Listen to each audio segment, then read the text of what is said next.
Mildred, and I'm so happy that you're joining me on another Wednesday for another beautiful episode.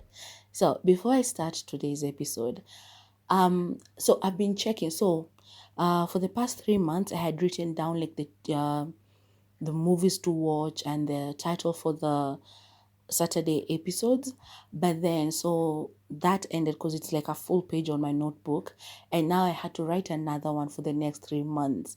And while I was doing that, checking what movies to watch for these 3 months, I found out that Kenyan movies aren't so many on Netflix. So, like, I had to leave a spot just to check because I'm watching them from Netflix. I know there's so many other movies out there, and I know there's so many others maybe on Showmax.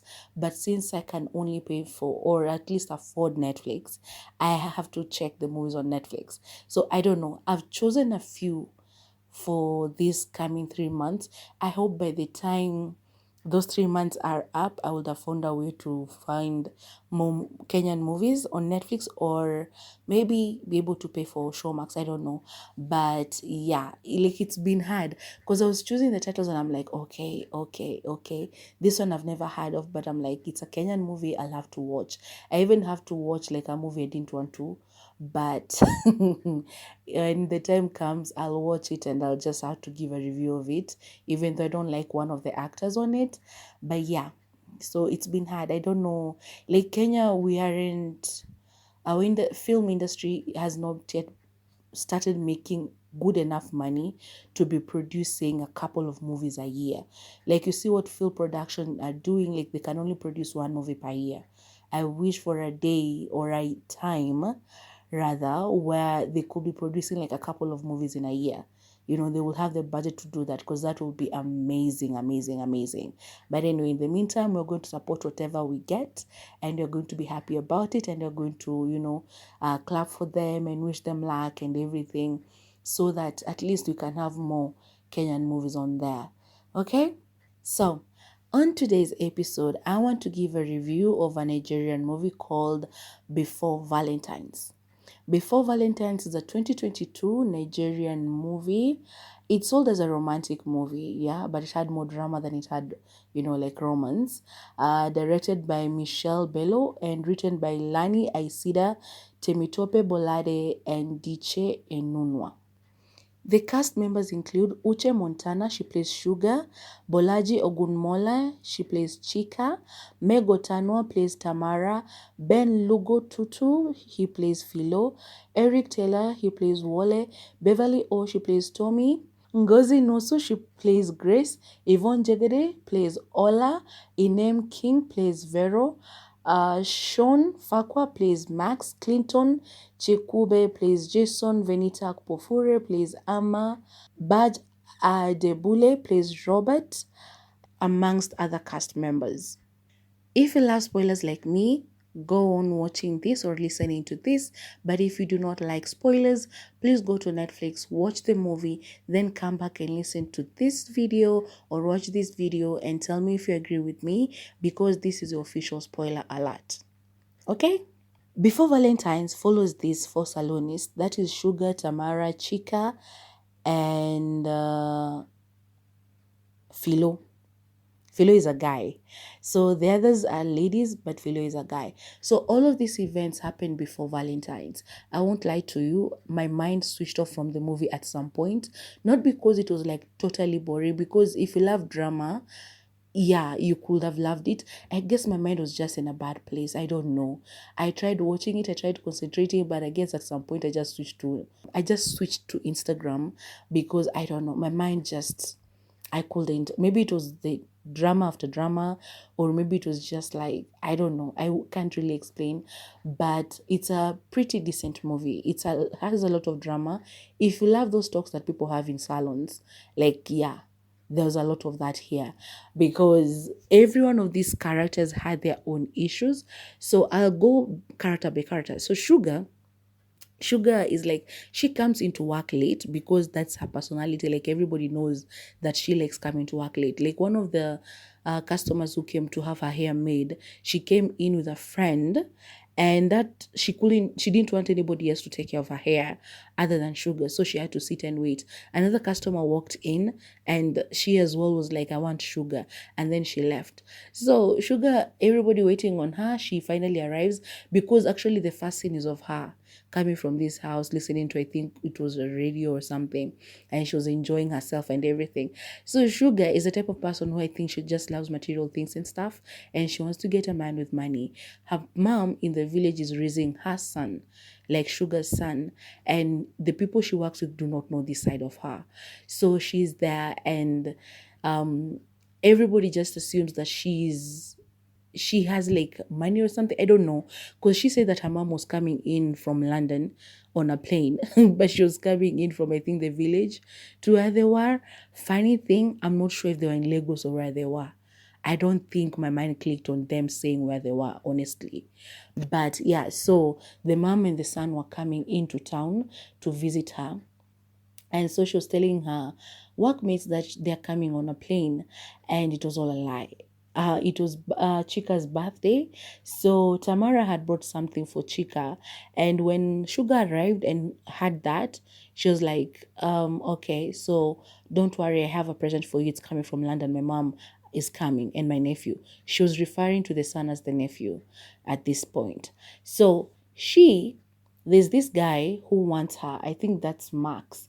Max works in the neighboring office in the same building, and he likes her. So he comes in and he gives her a present, like there were chocolates, and asks her to be his Valentine's date. But she, takes him around and just goes, basically says, I'll think about it. I don't know, blah, blah, blah. But then after doing this, he goes back to his office. He feels like he wants her, like he's gotten her, but then he's not sure. He has this colleague who is, just telling him to give her because he'll never have her and stuff like that. But he didn't give up. Like, it was so bad because Sugar wanted Max's boss, Farouk. And so she went and met him at the parking lot, gave him the present that Max gave her, by the way, which was so bad. And Tamara was telling her, like, what you did is wrong. Just accept him, because Max likes you a lot. He's, at least for him, he has feelings for you. These are the guys that you're chasing, you're not sure about them. And by the way, Farouk is married, she just didn't know, or maybe she knew, she didn't care, but he didn't say that anyway. He just took the gifts, and she was like, I want you to be my Valentine's Day, because apparently she had told the mom that she was going to introduce her to her man, which she didn't have. So in that salon, they were talking about a lot of things. They were gisting, they were talking about each and every one of their relationships. And so they were talking about Sugar a lot and trying to advise her against, going against Max and everything. At some point, I felt like Max was pushing it. I felt like he was talking her or something, because if a woman tells you no, just get it. But then he didn't push. He was just telling her that he likes her, and she never told him to stop. She was just entertaining him and then just treating him badly. So there's a point where Farouk finally opens the gift, and he checks in and he sees the chocolates, he eats them, and he sends Max's co-worker to go and get rose flowers from a nearby flower shop, and to bring them to a girl by the name, I don't know what, it starts with a B, at that salon. So Max takes the money, and he says, like, I'll go and do it. And eventually he realizes that he's bringing the flowers to Sugar, the woman that he likes. So yeah, it was very, very weird and very, very awkward, because at that time, by the time he was coming back, she had just finished telling, like, the one of the clients who had come to have her hair made, that, yeah, I don't want that Farouk guy anymore because it's taken so long. So when Max comes in, she says yes to him. But then Max asks, oh, these rose flowers are supposed to be given to so and so, and she's like, yeah, that's me. And he goes like, oh, so I guess it's a no for me, and my boss has said yes, so he's going to be a Valentine's date. And so she's left there wondering, like, what's happening. Like, there was a lot of drama. So her mom was coming from the village, as I said, and they were in a bus traveling to, I think it was Lagos. Let me just say Lagos. And so they're in a bus, but she has told her friends that they're in a plane. So they call, and of course, she's caught in a lie because she tells them that, oh, no, then in a bus. She tries to explain herself, which is very, very weird. You should watch to listen to what she was saying. But then the mom, they arrive and they get lost because her phone went off. And then there was this dodgy phone call that was made to Sugar. She wasn't sure if they were okay or not. So she leaves and starts going to look for them. Tamara follows her to go and help. And she comes clean to Tamara and she goes like, that's my mom and that's my son. The boy is not my nephew, he is my son. And I've been pushing him aside and, loving him from afar. But it's time I acknowledge him. So she was so worried. She was so worried about like the mom and the son getting lost. So they went all around. And eventually Max is the one who got them and took them in the boss's car and brought them to the salon where they were reunited. So that is Sugar. And eventually, actually, she ended up with Max. So, which was good. She understood that he likes her, blah, blah, blah, and all of that. And so they ended up together. Tamara, she will be dropped at work in a car, very expensive car, by this driver who looked very, very nice, young, handsome, and all of that. And everybody at her workplace thought that this man was the husband because she has taken her photo. She had taken a photo of him and saved that photo under the name Hubby. But her husband is very, very much older than her. Like, I don't know, maybe twice her age or something. But she's in her 30s. So, yeah, but he's way older than her. She wasn't like ashamed of him, but I think she was trying to create like a certain picture of the guy. I don't know. And also, the man, because he was very traditional, and so there are things like romantic stuff and things like that he wasn't doing for her publicly, that is. And so Tamara felt some type of way, and so she used that guy's photo, but she wasn't ashamed like of the husband. And this man has an older child as well. So anyway, Tamara had gone to do like an internship at that salon just for a month before she opened her own salon or something like that. But then it ended up being 4 months. So her story is just that these guys come to find out that, oh, that man is not the younger man is not the husband, but this older guy. And they start, oh, maybe she's with him for the money. And she's like, yeah, that's why I wasn't telling anybody. Because whenever people see us together, they just think that it's because of his money. But that's not the case. I love my husband and I'm not ashamed of him, blah, blah, blah, blah, blah. And this guy had come actually because they had had a fight. And the daughter, spoke to him and he bought some gifts and was bringing them to Tamara. And well, he was at the salon. These guys were talking and talking and not even hiding. And so he had some things and called Tamara's phone and saw the phone ringing and the photo on the screen was the driver. And so he believed that the wife had had an affair with the driver. So that caused a little bit of tension, but she explained and the thing was resolved. And yeah, that part, hers wasn't so dramatic, but yeah, that was Tamara. But she was living a happy life. She had money, husband had money, and so she was okay. Philo. Philo is a guy who works at the salon, the only male working at the salon, and he does a pretty good job. But he was in a relationship with a lady called Vero. And this woman they had never met. I think they met on a dating site and they never met. The person who tells us this is Chica because they are talking and talking and talking at the salon and they go like, you do even have a girlfriend? It says, yeah, I have a girlfriend. And so Chica goes like, yeah, a girlfriend that they've never met, blah, blah, blah, blah. And they talk about all of these things as well. And it's so, I don't know. But yeah, eventually she comes back. He didn't have a lot of drama himself. It's just that they didn't believe that he had a girlfriend. But eventually she shows up and she's like, my friends were telling me a lot of things about you. I think that because you had never met before, they didn't think that you're a good guy or whatever. But then I settled my mind and I came to meet you. So his was also very, very good, very simple, not a lot of drama. The drama was with mostly Sugar. Then Chica carried the drama as well. So this one is a goody two shoes, like a church going girl. She had a blouse printed on, like I don't know if it was printed or even like knitted on, like married to Jesus or something like that. Yeah. And a couple of things that were like married to Jesus. So she's married to Jesus.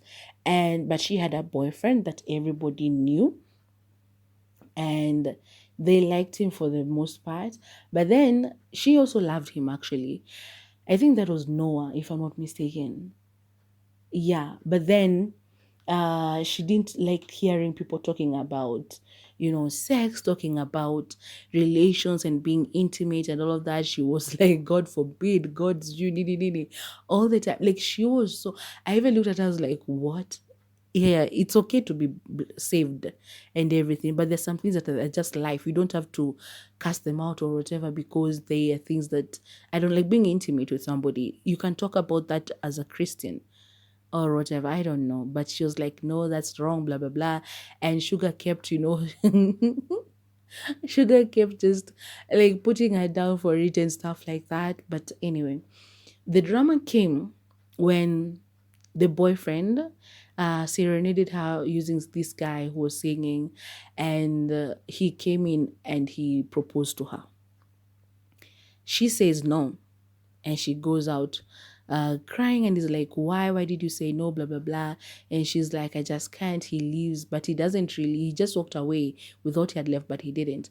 A few moments later, she goes back into the salon, and this woman comes out saying that she has been sleeping with her husband. Like, Chica has been sleeping with her husband. You can imagine the shock on everyone's faces, because Chica is the goody two shoes, the saved one. She does not talk about sex. She does not do it. She does not do anything that Sugar does. Like, anything Sugar represents, Chica is the opposite. And now a woman is coming in claiming that she's been sleeping with her husband. So at first she's like, no, don't, because the woman was trying to beat her up. And Philo and the ladies were trying to defend her, until finally Chica goes crazy and she's like, what? And she starts fighting back. I laughed at that moment. I was like, yo, okay. So even good people have a limit that they can stand. And so she does that, and everybody is perplexed. But then they go to church. Noah, I think it's Noah. He had heard all of this, and so he asked, so you've been sleeping with a married man and blah blah blah. They end up at the pastor's office. I think that was the pastor, and they start talking about it. And she explains that she was forced into it. She needed some money, and this guy came to her as a friend at first and all of that. By the way, at the beginning of the movie, it was her birthday. As I said, Chica's birthday was on that day, like before Valentine's, and that man sent her 500,000 naira, like just out of the blue, and kept testing her, and she wasn't replying. She looked weird and afraid and all of these things. And so when that man's wife comes to complain, okay, so they go and she starts talking about what happened. Apparently she has spoken about the incident to her pastor before, because he was trying to defend her in front of the would have been fiance, but then the guy refused to forgive her completely. I'm not sure if he eventually did, but the part that I remember still focusing, he said no. He refused to understand her. He refused to forgive her. But yeah, that was Chica. So eventually, anyway, after all these dramas, after them going through all the emotions, blah blah blah, they eventually talked about a couple of things about Valentine's, about the expectations and all of these things. And the movie ends with them sat in one table, and they're talking and they're eating. They were having a meal together. I don't remember seeing Sugar's mom on that table, but the son was there, and they were eating together, because that has this sweet moment, the mom and the son, like Sugar and the son, they had spoken about things, and she had told him that she loves him. The son, by the way, was the winner in this show, because before he left with the grandma to the city, he had written a letter to this girl that is at the beginning of the movie. He had written a letter to this girl that he fancied and taken it to her. And so after he arrives in the city, that's when the lady decides the young girl, I should say, decides to open the letter and read it. And it was a beautiful thing that they were doing, because the voice was the lady reading. Actually, the voice was his voice, the boy's voice, but the girl was reading the letter, and we were being shown him, like he has arrived in the city with the grandma, and he's now with the mom, blah, blah, blah. He was explaining to her what had happened. But eventually, that is the essence of Before Valentine's. You should watch it to understand everything that happened, just to go through it all, and to watch the parts that I've not spoken about, because I don't want to go into depth. I didn't want to do that thing I usually do, like tell you a step by step of everything that happened. almost everything that happened. I just wanted to give you a little, some of what happened, like, so that you can know. But it's a good movie overall. I'll give it a 6 out of 10 though, just because I don't know. I've never lost interest while watching a movie like that. Like, I might forget the ending of it, or maybe just lose a little bit of it. But with this one, I don't know. I just got to a point and I got bored. I don't know if it's me or it's just with my mental state or whatever, or it was the movie, but I'll give it a 6 out of 10. Anyway, the costumes were good. The music, I don't remember the music. I don't know why I never remember the music. But it's a Nigerian movie, so of course it was there. I loved the cinematography. I loved the dialogues. The acting was subpar sometimes. And there's this thing they did. I don't know why they were wearing contacts in their eyes, like contact lenses. Like, I don't know why Africans are trying so hard to be like the West. I just do not understand. I miss authentic movies, African movies. I think maybe, I don't know, maybe the next one I'll watch. Actually, yeah, the next one I watch is the Kenyan one with Jackie VK and Mamito. So yeah, that is pretty Kenyan. But then after that, I hope when go back to South African and Nigerian, the next movies I'm going to watch from there, they'll just be authentically African, because there's this thing that you watch movies nowadays and you're like, what are you trying to do? I get you're trying to reach international viewers, but come on, be yourselves and you will find people love you. Because I don't know, but yeah, it was just a good movie. There weren't a lot of ha ha ha moments, like, I don't know, but I just found it to be too dramatic. It had a lot of drama. The ups and downs, everything everybody was going through. I felt sorry for Max a lot, because I was like, Sugar, just love that man. Come on, what you're doing to him is not okay. And Max constantly just realizing that, oh, my boss, my boss, my boss. Oh my God, like, yeah, being in love with someone that your boss also fancies, and he can provide more for her than you. You better pray that that she is not like money centered and she can see you as the man that you're trying to be. But anyway, yeah, that is before Valentine's. So go and watch it and then come back and tell me if you agree with me or if you do not, while you're commenting in the comment section below or on my Instagram, Mimi's Musings Podcast. Please remember to like this video. I told you before, the moment you start watching, just hit the like button. Remember to like, share, subscribe, and hit the bell for notifications, so that whenever I post something new, you're going to be among the first people to come and watch. Okay?